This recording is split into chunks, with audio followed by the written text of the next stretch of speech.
Jamaica is a highly prospective target area for different kinds of deposits in an island arc terrain. As probably the most widespread, intensive, and in-depth exploration program that's ever been carried out in this island. 5 or 6 years worth of work into just 2. No one else has ever done this before. There has been historic work on the island, trending back 150 years. I think they're getting excited, as we are, so stay tuned.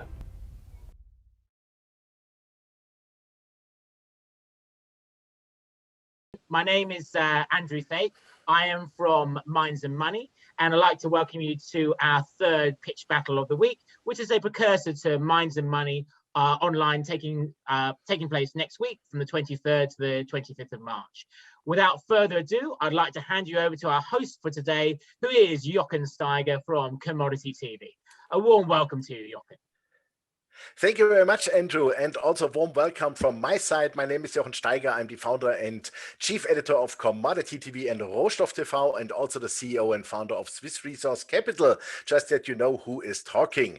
Yeah, I love to do this and to moderate this of course. It is like a Shark's Tank or Dragon's Den, or as we say in German, die Höhle des Löwen, but we will be much more polite, and we have today 4 fantastic contestants. First of all, we have Wallster from Southern Empire Resources. Then we have Scott Hicks from Luminex Resources. And we move on with Fernando Ganoza from Atiko Mining Corporation. And last but not least, finally, thank God, a lovely lady, Shirley Anthony from Maple Gold Mines. Welcome also to you. And also let me introduce to you today our judges, which is Karr McCurdy from Rock Elm Capital. Then we have Fred White from Medea Capital Partners, my good friend from Lausanne, Claude Bejet from the Junior Mining Newsletter. Hey, Claude. Luc Tenard from Karumba Research, and also Vincenzo Zinni from Stelvio Capital. Very warm welcome also to your judges.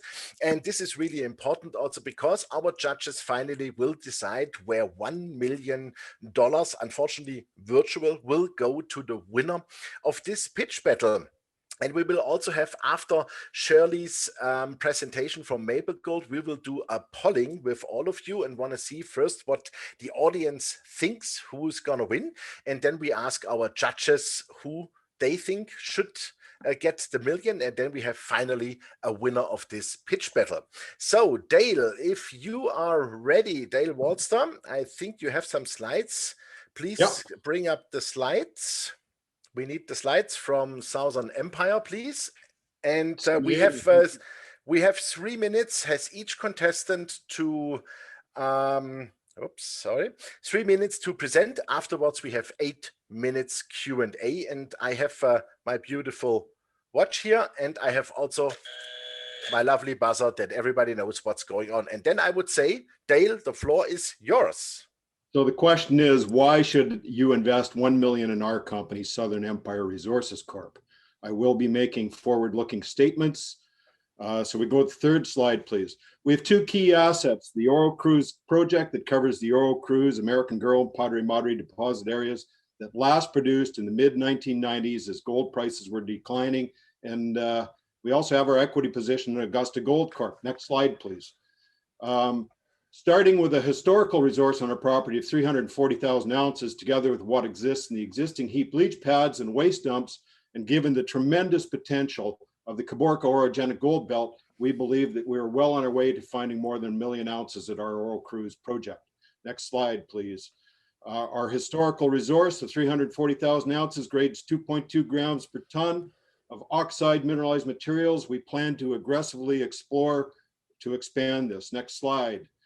We have a great geology in the Caborca orogenic gold belt, where Fresnillo's Herradura mine, the granddaddy of mines in this belt, produced 425,000 ounces last year. Ross Beatty's Equinox Gold Mesquite mine, 14 miles away from us, produced 141,000 ounces from old waste dumps. A lot of that, next slide. Reprocessing of historical leach pads might be the low-hanging fruit that is a low-cost path to gold production for us. We have excellent infrastructure, a great team, aggressive exploration programs planned for that great target geology. Next slide. But so do all of these companies. So why invest in Southern Empire? In reality, it's apples versus oranges. They're all excellent in their own way. One should probably split their $1 million into 4 companies. I believe what sets us apart can be shown in the next several charts though. Next slide, please. Above is a pie chart that shows that our directors, management, associates, friends, and lovers hold about 56% of our 51 million issued and outstanding shares. Next slide, please. We believe that our holdings in Richard Wark's Augusta Gold will continue to appreciate and provide us with a source of non-dilutive financing as we move forward. Next slide, please. And this chart shows the road we've been down. We're not even a year old. We've taken some incredible lumps through 2020 and have traded about 95% of our float. We've done some serious base building. Next slide, please. California is frowned upon by many because of permitting. The brownfields nature of our project gives us the confidence that we'll be able to get through, get all our permits that we need. Next slide. And after we introduce our company to a new American shareholder base, when we drill some confirmatory holes with results like we've got from the historical drill holes, this should be the result. That's my story in 3 minutes or less. Glad you watched. Thank you. Next slide. Sorry. Hey, perfect. That was really on the spot. Thank you very much. And now please get the screen clear. Thank you. So 8 minutes for our investors. Who has the first question? Yes, Vincenzo, please. Yeah, hi. Thank you. Very nice presentation. Quick one. What is the average cost of production, and is there any funding requirements in the near term, and is any financing from banks or other investors at the moment apart from equity? Yeah. In terms of moving forward, we're an exploration company, and we're looking for. And moving forward with our exploration programs. We're well financed. We have about, in February 19th, we had about $9.9 million in working capital, or 19.5 cents a share in working capital. And that's ample to move us forward in our exploration efforts. That working capital was composed of $3 million in cash and the balance in our equity holdings in Augusta. We've got a lot of work to do before we plan on moving forward with development and production. And yeah. Mm-hmm. So you have a pre-feasibility study level at the moment. Oh, yeah. So you haven't. We're an exploration company. Okay. Very good. Good. Then Claude Bejet, please. Yeah, so basically your market cap is covered by your working capital. That's a pretty good start because you get everything for free.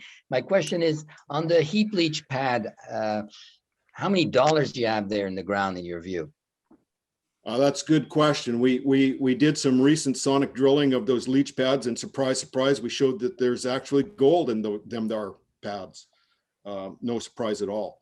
The next, we know there's somewhere between 6 and 8 million tons, and we know that we recently released some sonic drill results for those leach pads, and some of that material graded as much as 1 gram per ton. We're going to get out there shortly. We're hoping to remobilize the sonic rigs towards the end of April, do some more drilling in a phase 2, and follow that with metallurgical test work. After that, we'll be able to calculate a resource, and that will help define how much money we can hopefully extract in a relatively low. Yeah, do you think you have $100 million somewhere buried in there? I would like to think so. Okay, great. Okay, so but then Luc ten Haaf, please. Yeah, even though it's good news to have working capital like this, no warrants, but how come that you went from 120 to 20 cents? Did something happen there? We're a relatively new company. We started trading just about a year ago, March 24th. Our shares came free trading. We went public by way of a capital pool company, a qualifying transaction with a capital pool company on the TSX Venture Exchange. There were only 2 some odd million shares that were free tradable when we went public. and we rocketed up to about $1.45 a share. And then we had some unfortunate, terrible drill results from another property that we have in Nevada. Those came out at about the same time as the 4-month hold on the qualifying transaction private placement came off, and the private placement was done at 30 cents, and a lot of people saw the Nevada results and said, I'm out of here. And that started our downward slide. We had another 4-month hold come off, and the slide continued. We got into tax loss selling, but in the last year, we've traded about 95% of all of the tradable shares that are currently issued and outstanding. So we feel that we've got a tremendous base built at the current price, and moving forward, I'm hoping the only way we can go is up. Are insiders buying? Yes, yes. As recently as just the other day, Ron Nedolitsky was filed some insider buying on SETI. Thank you. Fred White, please. Thanks for your presentation, Dale. Really interesting. Can you tell us a bit more about how you hope to achieve finding 1 million ounces there? Have you already got all your prospective targets, and what depths are they, and so on? Is it all going to be open pittable? Yeah, actually, a very good question. We're looking at an overall area of in excess of 5,000 acres. We have currently in front, we're in the processing, permit processing stage to establish 65 drill pads over 7 separate target areas of in an area that's 630 acres of that overall land package. We have low, this is an area that has been mined in the past. It's actually probably the first gold ever mined in the state of California when the Spanish moved into California with their missionaries and such. But it last produced in 1996, and the production then was from both open pit and underground. There's a low-grade component that was mined by open pit, and there's high-grade component that was mined by underground. And because of California, we will concentrate a lot of our exploration on the underground because the permitting is easier. And that's where we're chasing the high grade. Thank you. So Karr McCurdy, please. You have to unmute Karr first. Sorry, we cannot hear you. You have to unmute yourself. Yeah. Yeah, Jochen. Dale, could you tell me a little bit about your plans for non-dilutive financing? Well, we hold 1.625 million shares and a bunch of warrants in a Richard Works Augusta Gold. It used to be called Bullfrog Gold. That company has restructured, reorganized under new management, and we went from being a large shareholder in Bullfrog to a much smaller but better off shareholder in Augusta, and that we have we really believe in that company and that management. That might be one of the next gold mines, if not the next gold mine in the state of Nevada. And we think that our shares holdings in that company will appreciate significantly because it's not a core position. We'll be able to sell that along the way, and there's the dilutive financing. Thanks, Dale. Just and lastly, what's on either of these sites with the historic workings in the way of any infrastructure, any. Well, one of the key things is about 3 kilometers of existing underground development that was put in by Hecla and the American Girl Mining joint venture, Hecla and MK Gold in the early 90s. I'm very sorry, but the 8 minutes are over. Thank you very much, Dale, for great presentation, and thanks for the questions to our judges. So we move on with Scott Hicks from Luminex Resources, please. And I think you have also a slide, please. Can the slide be turned up? Thank you. All right, Scott, the floor is yours. Great, thanks very much. Thanks everyone for joining me today. Today I'm going to talk about Luminex Resources, which is a Lumina Group company. The Lumina Group was founded by Ross Beatty, so he's a 20% shareholder in Luminex Resources. Management also holds about 7% in the company, so similar to Dale's point, fairly high holdings from the group here. So we have 4 key assets, all of which are in Ecuador. 2 of which we're working on ourselves and 2 of which are being worked on by partners. So we're working on our Condor Gold project, which has an existing 5.2 million ounce resource right now. And we're driving that towards a PEA that we expect to have done in June. That'll be on about half of that resource, which is what we're calling the northern epithermal area. So a gold silver area in the north of the project. So we expect to have that done in June at Condor. At Cascas, we just started drilling a copper porphyry target last week. So we're very excited about that.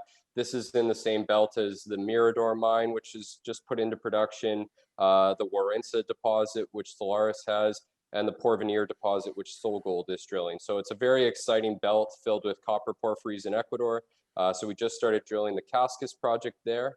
And then if you go over to our partnerships, we've got BHP working on Tarqui, and actually they started drilling the Tarqui project basically the same day that we started drilling at Cascas. So they're also targeting a copper porphyry in that same belt, and they're looking to spend $42 million over 6 years to earn 60% in the Tarqui project.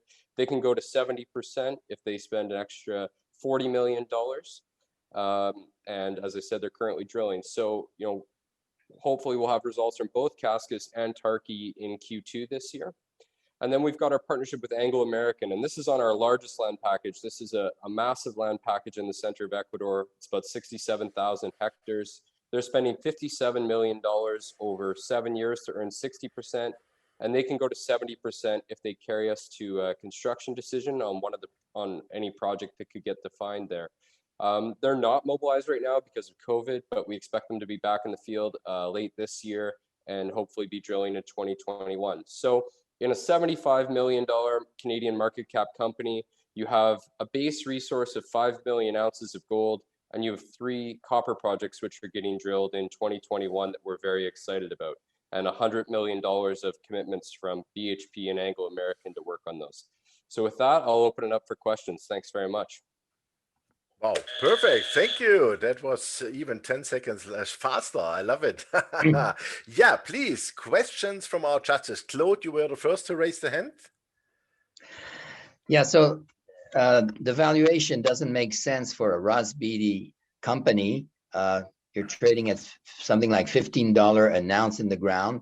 So that's probably due to a political risk perception, although in Ecuador, you have Lundin Gold producing 200,000 ounces, so it's not that bad. Don't you think that your 10% of your company, I think, is owned by the Ecuador Armed Forces? Don't you think that is a very good reason to re-rate your stock, because you should have less political risk, really? Yeah, sure. So, I mean, at our Condor property, Claude's right, the Ecuadorian Military Pension Fund holds 10% of just our Condor property. And, they're not that actively involved, but obviously it's a legacy from being along the Peruvian border there. We're now entering our third, president since we started working in the country. And obviously the recent election added a lot of volatility to all the Ecuador stocks, but we're going into the second round of the elections now, and we feel that both candidates going forward are going to be pro-mining. It's a huge part of having the country, their economy move forward in general as they pivot away from oil. So we think there will be a re-rating now that you've got these 2 large mines operating in country at Mirador and Fruta del Norte. Thank you. Then Fred White. Fred?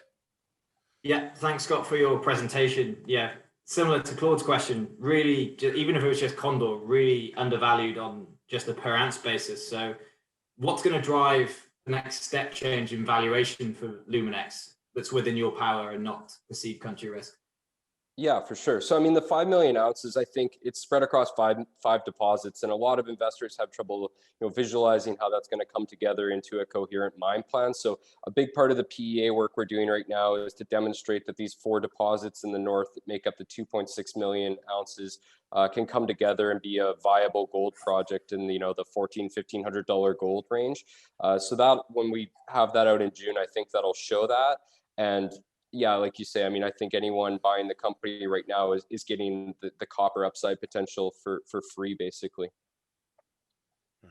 Great. Luc ten Haaf. Yeah, I just lowered my hand because my question is a little bit similar, but I think I can still ask. Yeah, the 5 million ounces, often when a company refers to it as a sort of backstop evaluation, in most cases, I think there must be something wrong with it. Otherwise, why would you be so cheap, especially for a company in this group? So were there previous studies done on this 5 million ounce deposit, or is this will this be the first one? So there was a study done on the southern portion of the deposit. So the other half that we're not including in the PEA, which is candidly lower grade. It's 0.5 gold, 0.1 copper in an open pit configuration. Since we started drilling the project, we added 1 million ounces basically of an underground target called the Camp deposit, which is 3 grams per ton gold equivalent between gold and silver.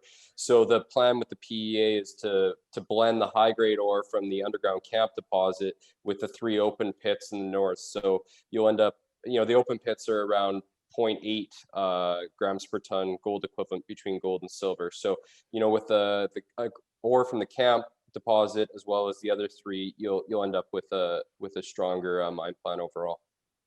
Okay, and if you, let's say the PEA shows you that this deserves further development, wouldn't it make sense to spin it off from the exploration assets, because then it becomes more of a development asset? Yeah, so I mean, our group has a long history of doing spin-outs and realizing value that way. I think from our perspective, we want to make sure that the copper assets have legs on their own. So, and I think we're on the cusp of knowing that with BHP drilling now at Tarky and us drilling at Cascas. We think by the end of the year, we'll have a sense what the copper portfolio looks like, and then what the PEA at Condor looks like, and we might evaluate separating the assets at that point in time. Thanks. Vincenzo.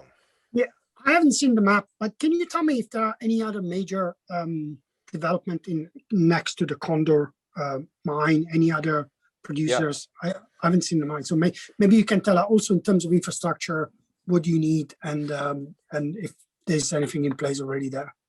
Sure. So we're 30 kilometers south of Fruta del Norte, which Lundin just spent, about $800 million to build. The infrastructure in the area is pretty good. We'd have to run independent power in, but there's hydropower to the camp now, but you'd have to upgrade the line. The Lundin properties go right to the northern edge of our Condor concession, and they have a joint venture exploration agreement with Newcrest that's also working in and around our project. So it is a very active region. And then you've got the Mirador mine north of Lundin Gold as well. And then on the southern edge of our Condor property, the Newcrest Lundin JV picks up again. So we're kind of boxed in north-south with Newcrest and Lundin working away there. Thank you. Karr McCurdy, please. Yeah, Scott, just tell me a little bit about what it's like on the ground there with the local situation, local communities. Sure. So we work predominantly with 2 separate communities, one at Condor and one at Cascas. Condor camp's been there for 30 odd years, so it's a well-established relationship with the community. Cascas, it's a bit newer. This area, there's a lot of indigenous people along the side of Ecuador. It is very regionally specific, so it's town by town, pocket by pocket. So we've spent a lot of time getting community agreement access and doing stakeholder mapping in and around Cascas to get proper access there. There's also some artisanal miners, not on our deposits, but in the area there along that Peruvian border, just that have worked there for years. Some are allowed by the government, some aren't. Ecuador has been doing a good job lately of promoting responsible mining and trying to, clean that up and sort it out as they go along. Thank you. Who's next? Yeah. Oh, sorry. Look, I didn't see that. You have a yellow background. Yeah. I think raising capital is not my concern here, obviously. What do you think yourself is your biggest risk as a company? Yeah, I mean, on the Condor side, I think it's going to be demonstrating that it is a viable economic project, which we think we're well on the way to doing. On the copper side, it's obviously just having the drill success there. We used to have a partnership with First Quantum, working one property, for example, and the drilling didn't work out. So I mean, obviously we need to be successful on the drill bit, but I think between BHP and ourselves at Cascas, we're hopeful that one or both of those will work out well this year. All right. Thank you very much. That was perfect on the spot. Thanks for the presentation and thanks for the questions. And we will move on now with Fernando Ganoza from Atiko Mining. Fernando, do you have any slides or you want to start right away? I will start right away. Thank you very much. Super. Please then get started. So Atiko was formed with a clear mandate to become a mid-tier producer. It was founded by the Ganoza family, a mining family out of Peru, the same family that started Fortuna Silver Mines, which today is close to a $2 billion company. As a group, we are on our way to building our 5th mine in over just 10 years, with a very good track record in terms of delivering. Now, this management group, along with insiders, are still the largest shareholder of Atico. So we have a lot of skin in the game. Now, Atico has 2 high-grade, high-margin assets. The first one is El Roble mine in Colombia, a high-grade copper and gold VMS that has been in production for over 30 years, is producing right now, and is generating significant cash flow for Atico. To give you a sense, up to Q3 of last year, El Roble generated close to 9 million in free cash. Keep in mind that the average copper price at which we sold was $2.94. Compare that with today's over $4 per pound for the copper price. So that will give you a sense, an order of magnitude of the margins that we can get out of El Roble at today's current market metal prices. The other thing to know about El Roble is that it's a VMS surrounded by 6,600 hectares that we control. And we believe that there's a good chance we can prove the hypothesis of a VMS cluster within those 6,600 hectares that we're currently exploring. So that's one of the big prizes we're after at El Roble. We still have not only the production and the cash flow, but the exploration upside. In terms of our second project, La Plata, it's also a high-grade VMS. It's under development. We're working on a feasibility study, which we will have ready in 2022, alongside a construction decision.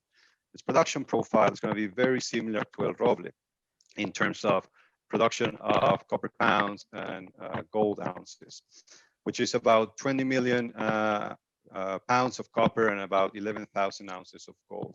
So together, those two will imply, we believe, a significant re-rating in terms of our potential to generate revenue and also beyond the exploration upside. So you have a management team that knows very well what you're doing. You have 2 great assets with potential for cash generation in the near term and also exploration upside. So with that, I'll open up for questions. Super, thank you very much. So Luc, is that an old hand or is that a new hand? It is an old hand, but I can still do a question.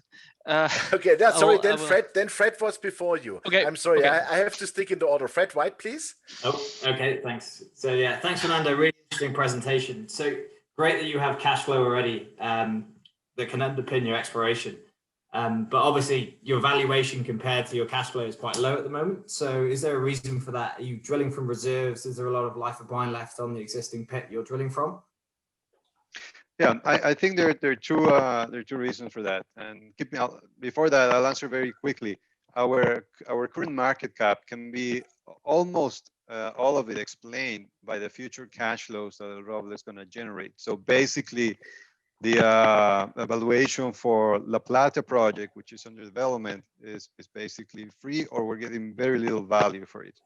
And I think one of the reasons is that we're still, the market is waiting for us to prove the cluster hypothesis. And I think there is still a good chance that we can test it and prove it. We have 15 targets at El Roble site that we still need to drill test, where we believe there's opportunity to find the VMS. So we still have ample opportunity. And as you mentioned, it's all self-funded within the company.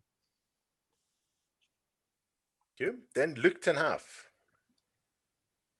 Yeah, a question about ownership. Do you own both mines 100%, or is there any option deal behind it?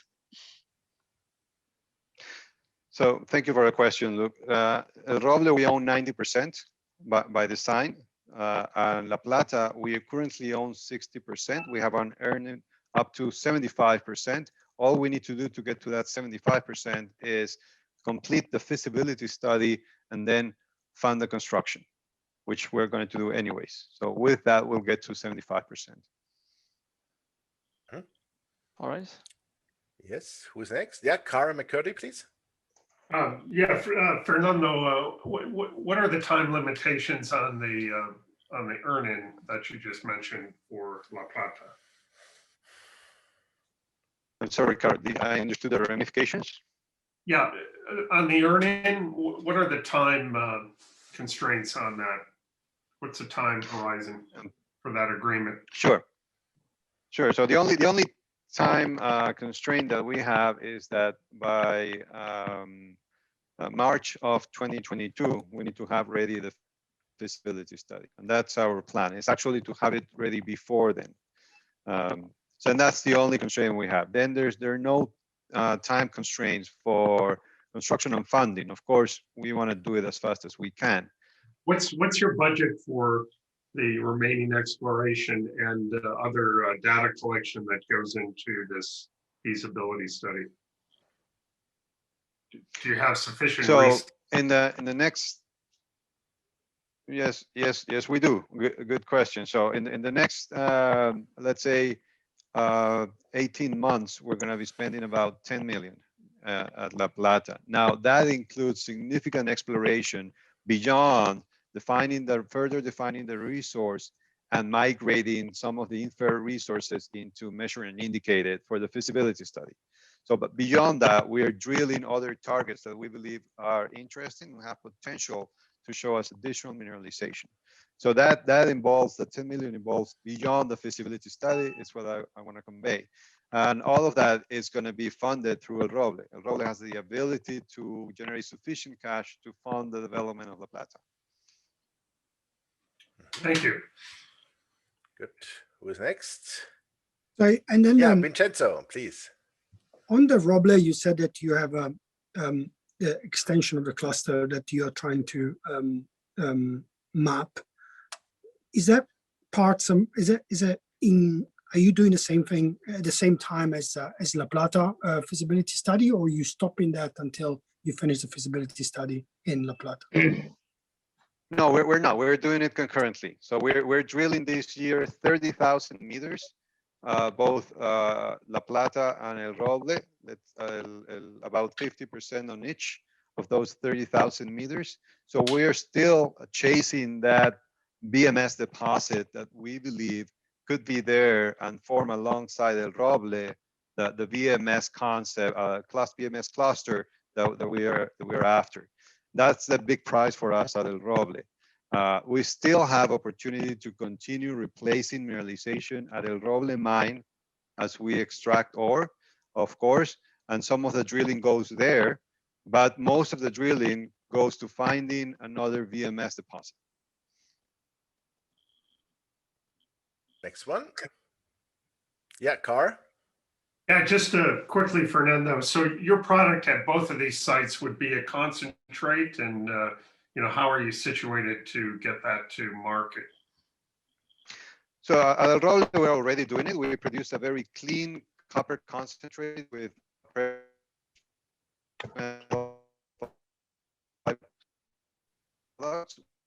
directly to China on the Pacific side of Colombia. So we're going to be producing two concentrates, a copper and gold con and a zinc con. And we anticipate that there are at least 2 or 3 ports where we can actually ship that concentrate. So we don't foresee any problem right now with shipping out those cons. Karr, you have to unmute. Yeah. There's no arsenic or antimony or. No, Del Roble is a very clean concentrate. We very rarely get a penalty. At La Plata, we're expecting something very similar in terms of clean concentrate production. Super. Thank you. Vincenzo? So, where is the nearest processing plant for a Roble? For El Roble, so we do have the processing plant, of course, directly on site. And we have about 800 kilometers away from us, another processing facility. Okay, so but you don't need to expand your existing processing plant, I guess, if you expand the VMS. And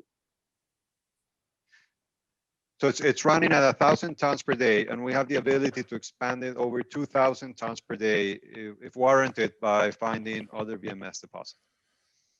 Oh, okay. So there is spare capacity. Correct. So one more question. We still have time a bit. Yeah, Luc, please. What is the last time that you raised capital? The last time that we raised, it was in 2013 when we actually acquired El Roble mine. So since then you were funded by production? Yes, everything we have done has been through self-generated cash flow so far. Okay, perfect. Thank you very much. That was Atiko Mining. Thanks, Fernando. Thanks to the judges. And now we come to Shirley, Anthony, and Maple Gold Mine. Shirley, I think you have also slides, right? I do. Yeah, super. So when you are ready, you can start. The floor is yours. Thank you very much for the introduction, Jochen. I'm very excited to be here to present our story in such an exciting format. And judges, it is a pleasure to meet you all. So Maple Gold Mines is an advanced Canadian gold exploration company, and these are our competitive advantages. First, our projects are in Quebec, Canada, a top-ranked mining jurisdiction. In particular, our projects are located in the Abitibi Greenstone Belt, one of the most prolific, stable, and supportive gold-producing regions in the world, and host to Canada's largest gold mines. Second, our largest strategic investor and 50/50 joint venture partner is Agnico Eagle. They are one of the most well-respected gold producers in the world and invested $6.2 million last year in Maple at 24 cents, and we're currently trading around there as well. Third, the company is backed by management and board with major company experience. Our CEO spent more than a decade at Ivanhoe Mines with Robert Friedland as Executive VP, building value in extremely challenging, low-ranked jurisdictions. So if this team can build value in places like Mongolia or in South Africa, they can build value in Quebec. 4, we have 2 projects with enormous upside potential sitting right next to each other. The first hosts a major gold resource with significant expansion potential, and the second hosted a past-producing high-grade gold camp operated by Agnico. Fifth, we are a $90 million market cap company with nearly $20 million Canadian in cash. In addition, our partners is committed to funding a minimum of $18.25 million in exploration expenditures over the next 4 years. Finally, we have seen incredible growth in institutional shareholder support over the past 6 months, with some very smart money coming into the story. Next slide, please. Okay, so, well, the next slide is, there it is, a snapshot of our 2 adjoining gold projects. The Douay project has an established mineral resource of roughly 2.8 million ounces at +1 grams per ton gold. The resource is spread over a footprint of 6 by 2 kilometers, which is bigger than the largest open pit gold mine in Canada. Resource expansion and new discovery potential are considered excellent across the property, and the joint venture is actively drilling with the goal of building a +5 million ounce gold resource. The second is the Joutel project, which hosted the Telbal mining camp that was in production from 1974 to 1993. The camp produced over 1 million ounces at 6.5 grams per ton gold when gold prices were between $80 to $360 per ounce. It's no secret that one of the best places to look for gold is an old mining camp that operated in a completely different gold price environment. The joint venture is currently digitizing drill data and building a 3D model of mineralization that was left behind. Exploration and drilling will follow within 12 months with the goal of proving up new compliant high-grade ounces both near surface and below the historical mine workings. So in summary, next slide, please. Maple Gold operates in one of the best mining jurisdictions on earth with one of the best producers and explorers in the industry as a partner. Agnico's involvement is can I have just I'm very sorry for that, but I gave you 10 seconds extra. Okay, oh, okay, I appreciate it. Thank you very much. That was great. And now we are coming before our judges are working. Can you please clear the screen? That would be great. Thank you. Can I have just I'm very sorry for that, but I gave you 10 seconds extra. Okay, oh, okay, I appreciate it. Thank you very much. That was great. And now we are coming before our judges are working. Can you please clear the screen? That would be great. Thank you. I think we have now the polling of the audience who would win. That's also interesting. No, we've got the Q&A first for Shirley. Oh, excuse me. Oh, Jesus Christ. Yeah, of course. Okay. I'm sorry for that.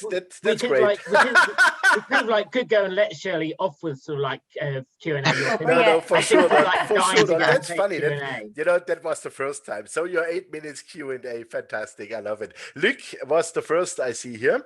Yep. I think it's great to have Agnico as a partner, but there's also a risk to it, I think. Why did it lead to a 50-50 joint venture instead of a equity investment? Because I think you lose a bit of control, isn't it? Well, in terms of our current management team's thinking, and they came in 2017, they always knew that this was a project that needed a bigger brother, just for the sheer size of the property. The property package itself is over 400 square kilometers. And it takes a lot of drilling to be able to prove something of this size up. And when it came to looking at strategic partners, Agnico was bar none the most ideal partner that we could wish for. And we thought that 50-50 was actually a really great setup, particularly because the joint venture has been set up where our VP of Exploration, Fred Bedell, is the general manager of the joint venture operation. So it's actually our team that's doing all of the work with a lot of support and review by the Agnico exploration team. And it's us doing the work. So we actually do have a lot of control. And the way that the joint venture is formed, there's two people from each side that have a voting ability. So no one side can sort of control the narrative, as it were. It has to be evenly agreed to by both sides. So would you be free to announce drill results whenever you want, or? Absolutely, absolutely. And Agnico, their team has been absolutely fantastic in terms of reviewing our information. So not an issue at all. All right. Next one. Fred, please. Yeah, sure. So also some questions around the JV. Is the intention moving forward to stay at 50-50? Because as you mentioned, it'll be a big old drilling program. And second part to that, how many meters are you going to do in the next drilling season, and when are those results going to be out?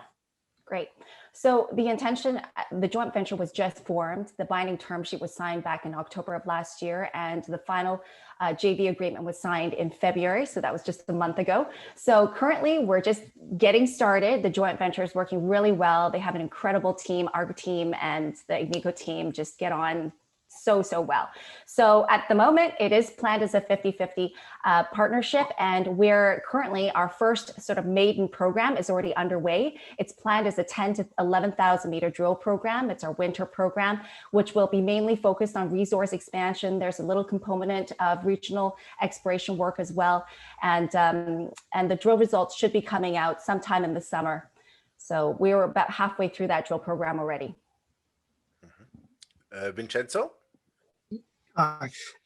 It's great to have $20 million cash on the balance sheet, but can you tell us the cost of the drilling cost and when you're going to run out of cash? Well, in terms of all drilling, that is funded by Agnico. So the budget for this year is going to be around $4 million. That is what the the minimum committed expenditure for the joint venture. So Agnico is committed to spending $4 million this year, $4 million next year, and then $5 million in the last 2 years of this agreement. So at this point, we're budgeted for $4 million, and all of that comes out of Agnico's pocket. So we're, in terms of Maple and our cash position, we're sitting in a really good spot with very little burn. Very good. Thank you. Next one. Okay, the judges are still thinking. Then maybe a question from my side. We saw that 4 years of $18.25 million for the exploration. Can you shrink that time frame? Because 4 years is a long time, and the precious metal bull market has started already. And I could imagine that you want to also speed up to be really then fully into, let's say, the bullish scenario here. Absolutely, and that's a great question, Jochen. Absolutely, there is a lot of flexibility. Agnico is flexible. They are open to speeding that timeline up. It will depend on exploration success as well as market conditions, but I think there's definitely a potential for us to sort of shrink that 18 million to, instead of 4 years, maybe 2 years, and just really, hit the gas pedal and go and try to explore this as quickly as possible to grow that resource. So I think there's definitely an opportunity for things to speed up. Super, like to hear that. Then Luc ten Haaf, you raised the hand. Yeah, you've got about 400 million shares outstanding, fully diluted. Fully diluted. Is there a plan to roll that back, or is there no plan for that? Another great question. So there is no imminent plan to do any kind of rollback. We recognize that, for North American investors, that might look a little bit higher. Certainly, it hasn't impeded any of our, institutional shareholders, such as Fidelity, from coming in and buying, 18.2 million shares at 38 cents on the open market. But at the moment, we don't have any plans to do any rollback. If we do look at something like that, it would have to be done in conjunction with a major deal of some sort, to where we can support the market after the fact. So at this point, I think with our current valuation, with the cash that we have on hand and the joint venture funding coming in place and the kind of prospects that we have, there's definitely a lot of room for share price appreciation, even at the share capitalization. Great. And Claude, what would be the ideal? sorry. Can I have one more? Yeah, Luc. Yes. What would be the ideal path forward? Let's say in an ideal world, like this year you want to do certain things. So like where do you want to be in 2 years, in a best case scenario? In a best case scenario, we'd be drilling quite aggressively at both projects, both Douay and Joutel. Joutel we're very excited about, just because it is past producer, very high grade. They only mined the highest grade portion of that mine and left a lot of the high grade material near surface and under the mine completely untouched. So we want to go after that project within the next 12 months and start drilling there.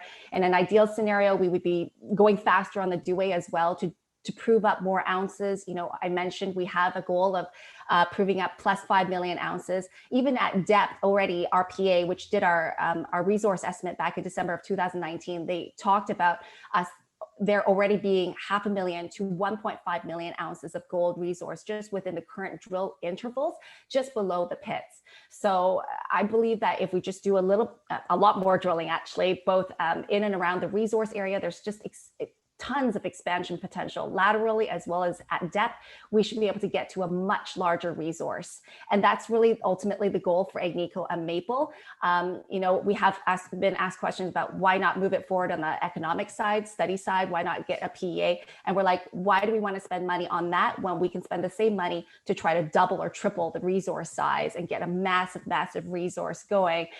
Because again, in this area of the world, we have some of the largest open pit gold mines in the country, in the world. And that's sort of our plan, is to build the next major open pit gold mine in Canada.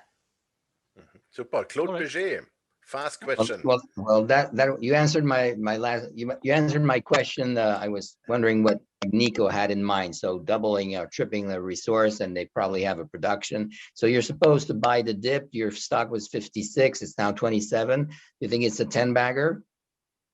We sure like to think so, Claude.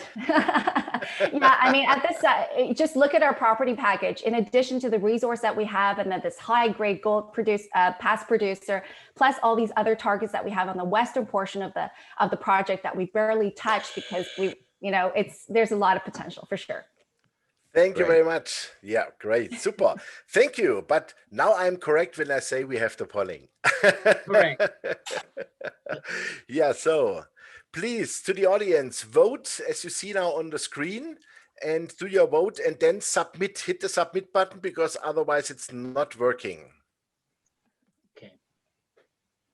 Should we keep the polling open for another sort of about 15 seconds, Jochen? Yeah, sure. Just to make sure everybody had the chance to do that. Up for us too. Who should we vote for? Well, that's up to you, really. You are allowed to vote for yourself, just as Justin Trudeau, I'm sure, votes for himself at the when it's the general election there in Canada. I think we'll just give it another 5 seconds. Yep, 5. That's right. 4, 3, 2, and 1. So the winner of the public vote is Maple Gold Mines. Congratulations to Shirley. Wow, congratulations. Okie dokie. Thanks, Back over to you, Jochen, for the best. Okay, thank you very much. Great. Yeah, congratulations, Shirley, for that public polling. You made it. Now let's see what the judges are saying. And I would like to start with Karr McCurdy, to whom you want to give your million, please. And you have to unmute yourself because we cannot hear you. I put it. Thanks, Jochen. I put my million with Fernando. I think Dave, Scott, and Shirley, thanks very much. You did a great job. I think you've got a good value proposition as well. Fernando, I like how you're self-funding your work, and I like the track record that you've got in building value. And I just see a good multiplier in your situation. So thanks very much. Okay, super. Thank you. Then Fred White from Medea Capital Partners, to whom you want to give your virtual million. Yeah, certainly. So first of all, thank you everyone for presenting. Really, really great. From what I can tell, all your companies are at least slightly undervalued, which is where we like to see them from the investing standpoint. But I'm going to go with Maple today. Couple of reasons. One, the gold exposure, which is positive, but tier 1 jurisdictions tend to fare better if there's any shocks, particularly on the exploration side, plus the size of the asset. It's just very interesting. Super, thank you very much. Then Claude Bejet, to whom you want to give your million. Well, that's a tough call because first of all, I want to congratulate the pre-selection of the companies. They're all outstanding. And I think at least 3 of them that I know quite well and I've recommended, I think 3 are 10 baggers. I would say Luminex, because the potential there is just huge. And it's as a bull market evolves, people are less risk adverse in terms of country risk. So you're going to have a re-rating from what they have, and you're having an added re-rating because people will be less concerned with the discount from Ecuador will recede. For Maple Gold, so they have a lot going for them. It's very clear for me. It's also a 10 bagger. And here you have another situation which is very interesting, is that today institutions, they basically buy just the big caps. They buy Newmont, they buy American Barrick, and the more adventurous maybe go to Agnico Eagle. As this bull market evolves, these big institutions will want to have a smaller company, but they'll want to have a backing, and they have Agnico, so they'll buy Maple, and they can go to ridiculously high prices. Since I'm speculative in nature, and I believe that we're going to have a massive bull market. It only started 4 years ago. It's starting to warm up. In these time, at the end of a bull market, what goes up the most is, of course, the smaller companies. So today you can buy, I'm giving my $1 million to Southern Empire, because you're basically, the market cap is covered more or less by their cash or working capital. And then they can increase the resource dramatically. It probably could be a mine. Plus, they probably have something like $100 million in in their dumps. So it should be a 10-bagger. Okay, super. Claude, thank you very much, Fingers because crossed. otherwise you are killing my time limit here. Luc ten Haaf, to whom from Karumba Research, to whom you want to give your money? Yeah, thanks everyone for presenting. It's a difficult one because all of them are different, very different, and I like them in different ways. But I choose for Maple because I like Quebec, I like Atiko backing. I also think there are some concerns though, but same for the other companies, I have questions left. So I choose Maple based on what we have heard. Thank you very much. And last but not least, Vincenzo Zinni, to whom you give your million. Hi, thank you very much, everybody. Very good presentation, very good day. And I was in two minds. I really like Atiko and Maple, but obviously they're very different. The reason why I like Atiko is because they've been generating cash flows, pretty stable, strong ownership, and I don't really mind the emerging market exposure. And I like Maple on the other side just because resource is pretty outstanding. I'm gonna go for Atiko just because I want to de-risk my portfolio. I've got a lot of exposure already in large exploration, and I really like the jurisdiction, to be honest.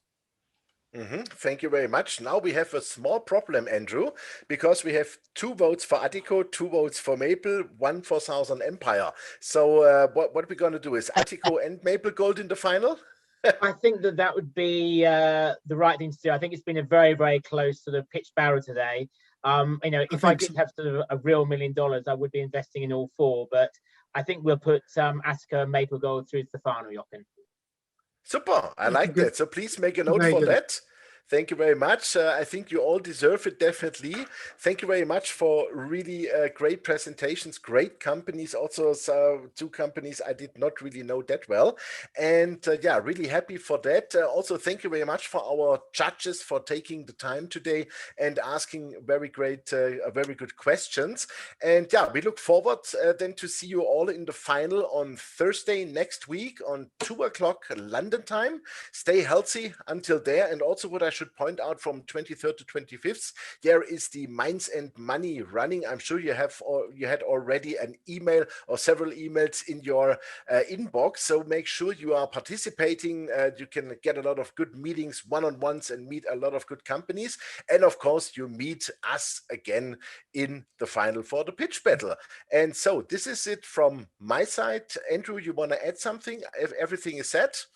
Yeah, I mean, just once again, a huge thank you to you, Jochen, for being such a great host. Thanks to our 4 contestants, thanks to our 5 investor judges, and most of all, thanks to you, the audience. See you all next week. Have a great evening. Perfect. Thank you very much. All the best. Thank you so much. Thank you. Thank Bye-bye. you, everyone. Bye.